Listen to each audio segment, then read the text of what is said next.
the Bureau of Labor Statistics has just released its jobs report for the month of October, which is coming in higher than expected. The U.S. economy now adding 531,000 jobs in the month of October. That is an increase from the 450,000 that economists were anticipating here. Also, the nation's unemployment rate falling to about 4.6%. So some good news as we watch America's economy recover.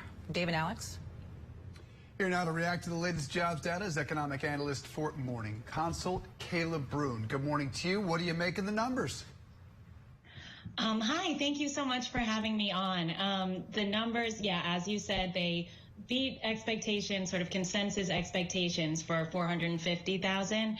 And I would say the one thing that my team was really expecting for this month was an improvement over the September numbers, which came in below estimates, about 194,000. So based on our data, which we've been tracking, so Morning Consult collects weekly data on unemployment, employment to population ratio, and labor force participation. So a lot of those same metrics that the BLS is tracking, we collect those too on a weekly basis. And what we'd seen starting basically right after the reference week for last month's job report, which was disappointing, was actually a really strong improvement in all of those metrics through the end of September and actually right up until last week, the end of October, which wouldn't even be captured in this report.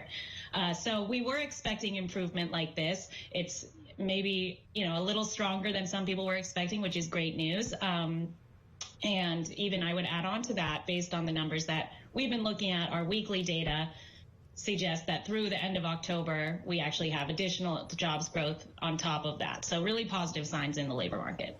Right. So, Kayla, obviously, we're just getting these numbers in and taking a look at them, but we can't help but look forward, right? So judging by this month, where do you see the economy heading by the end of the year? So I would say, as I kind of already said, it's definitely a positive sign for the labor market, which in turn is going to benefit consumer spending. As more people are working, more people are earning incomes, they'll be able to spend that. That in turn benefits businesses. So in that way, it's pretty much a virtuous cycle on the demand side. However, there are also risks that we're seeing.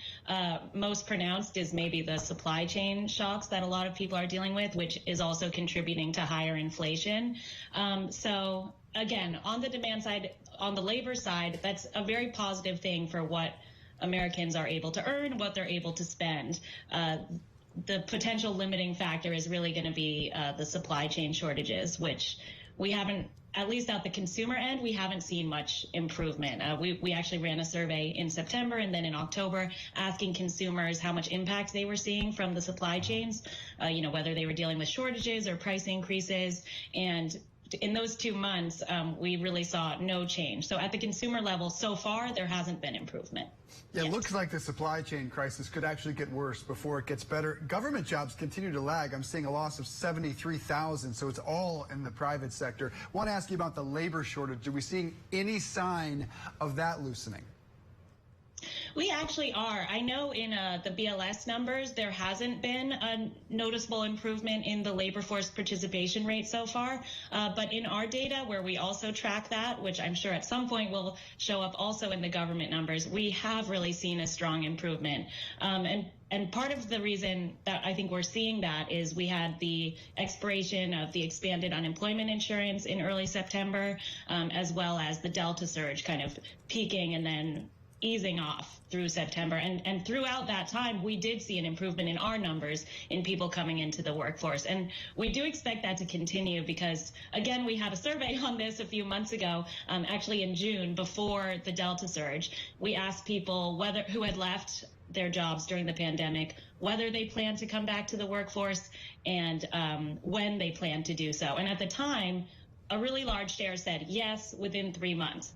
Then that was, as I said, that was June, so the Delta surge hit, and that seemed to have delayed these people coming back in. But in our data, at least, we're seeing signs that those people are coming back into the workforce, and Delta was more of a delay, but it didn't totally derail their plans to come back and join the workforce. Good news for everyone. All right, Kayla Brune, thank you so much for joining us this morning. Thank you.